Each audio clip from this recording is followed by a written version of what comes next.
Hi friends, బాగున్నారా? Part 1లో కథ విన్నారు కదా. రాజుగారు ఒక ప్రశ్న అడిగారు. ఆ ప్రశ్న ఏంటి? రాణిగారు వంటవానికి ఎన్ని బంగారు కాసులు ఇచ్చింది? ఇది ప్రశ్న. సమాధానము కథలోనే ఉంది. ఎవరు జవాబు చెప్తారో చెప్పండి అన్నాడు రాజు. పండితులందరూ తల గోకున్నారు. జవాబును మాత్రం ఒక్కరైనా ఊహించలేకపోతున్నారు. 5వ తరగతి చదివే వెన్నెల కూడా కథ బాగా వింది.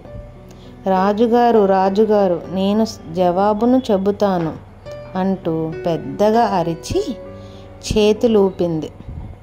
జవాబు చెప్పమన్నాడు మహారాజు గారు. మహారాజా, రాణిగారు ఇచ్చిన కాసులు 1116 అని వెన్నెల చెప్పింది.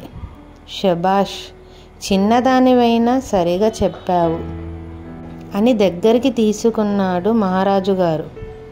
సింహాసనం మీద కూర్చోబెట్టుకున్నారు.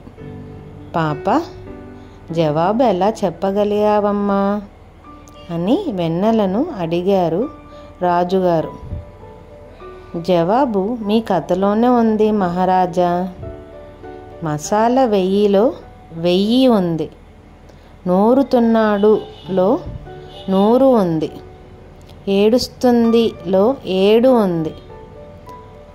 ఆరుతున్నాయిలో 6 ఉంది. మూడుతుందిలో 3 ఉంది. మొత్తం కలిపితే 1116 అని జవాబు చెప్పింది వెన్నెల. జనం చప్పట్లో వెన్నెలను అభినందించారు. రాజుగారు ప్రకటించిన బహుమతి వెన్నెలకే దక్కింది. దీనివల్ల మీకేం తెలిసింది పిల్లలు?